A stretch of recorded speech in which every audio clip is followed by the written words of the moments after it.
Good morning, y'all. Just decided to come live because I had some few random thoughts I wanted to share with you guys. I was just sitting here thinking that, oftentimes we don't give folks their flowers or their just due when they're still here. And I was just thinking about so many of folks, so I'm a musician here in the Atlanta area for those of you all who don't know, who may be watching this from elsewhere, but I'm really addressing this to my peeps that are here in the Atlanta area. Um, we have some dope musicians here and a legacy of incredible musicians. And I've been on the scene here for a long time now. And um, I stand on the shoulders of a lot of my ancestors now. Stand on the shoulders of people like Theresa Hightower, Jimmy Junebug Johnson, um, Bo Hannon, Eric Stroud, Ed Wright, and just so many others. Man, I could just keep going down the list.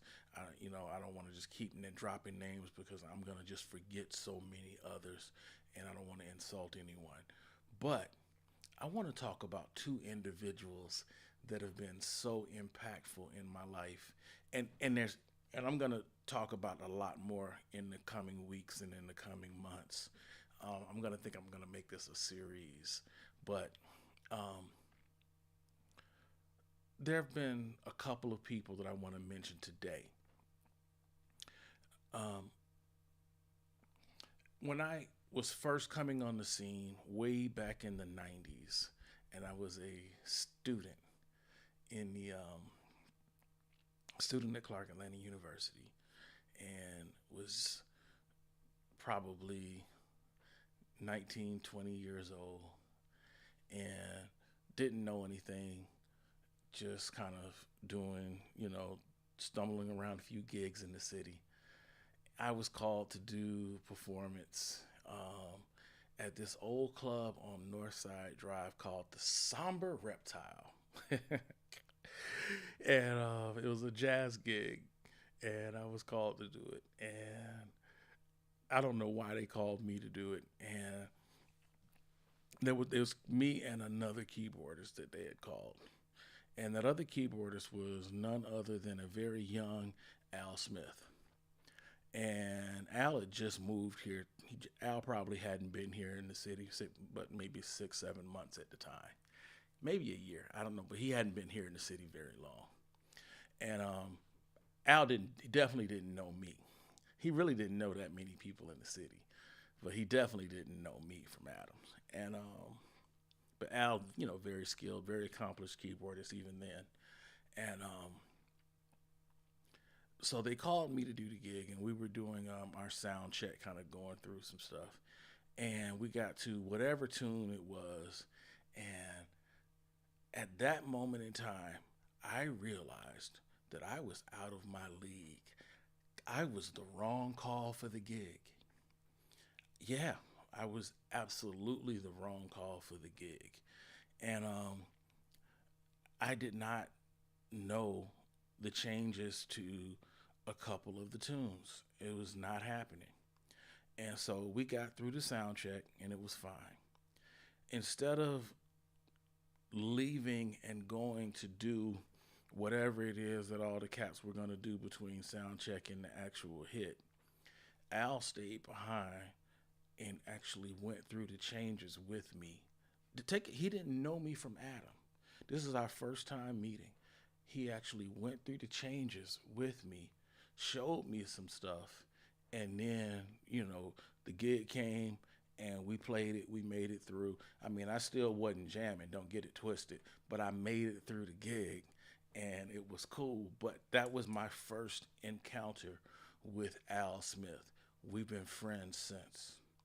Um, Al has been a mentor, a friend, and just a solid. This is way before the Midtown Jam sessions and all of this stuff. This is probably circa 1994, 1995, maybe. I'm not sure exactly when it was, but it was early 90s.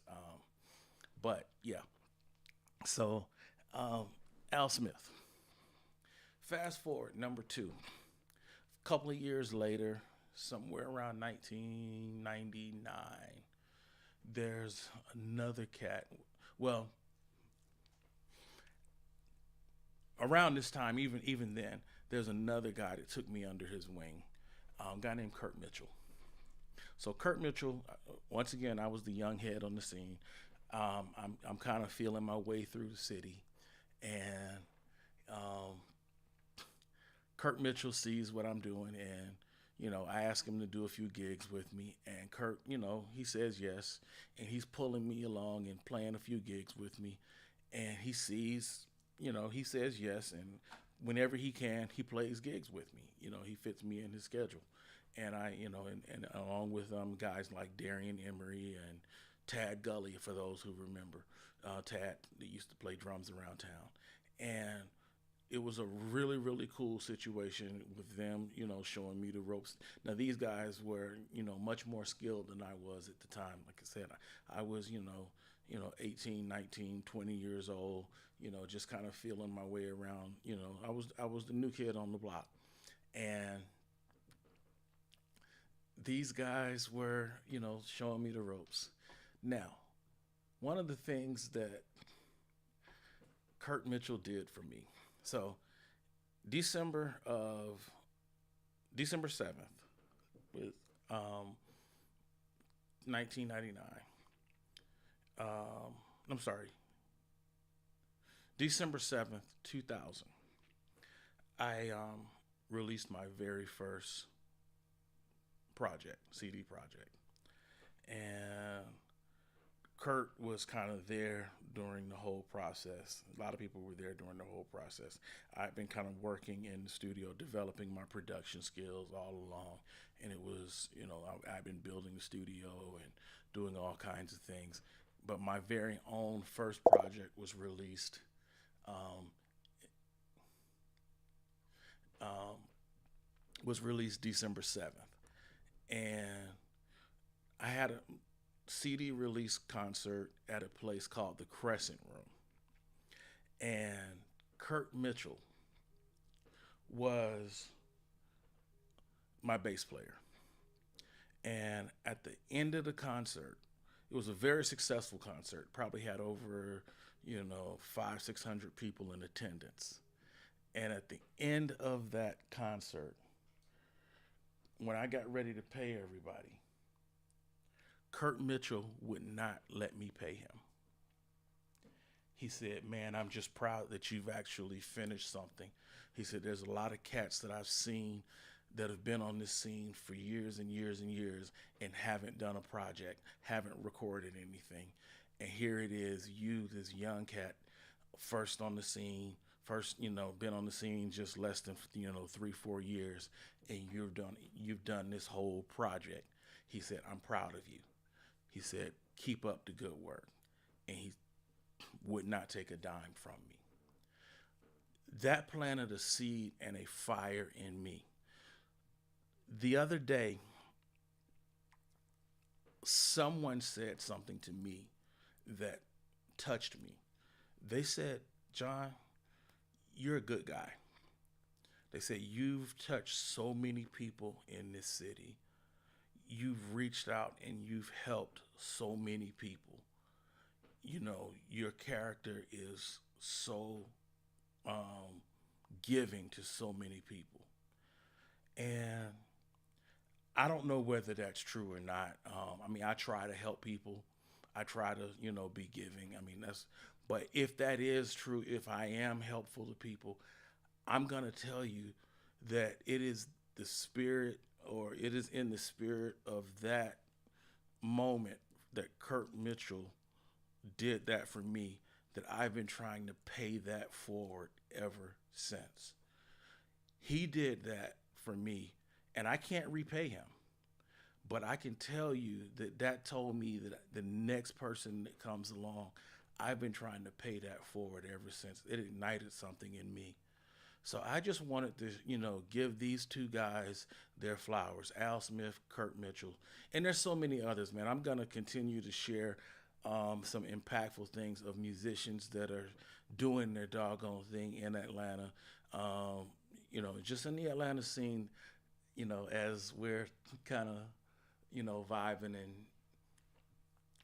and, along. So that's my shout out for today. I'll signing off. That's just my morning thoughts. I'll see you guys on the flip side. Shout out to all of our, veterans and folks that have laid down their lives for our country.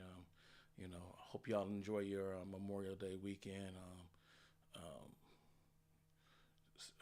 Shout out to all of those that made the ultimate sacrifice for our freedoms. All right.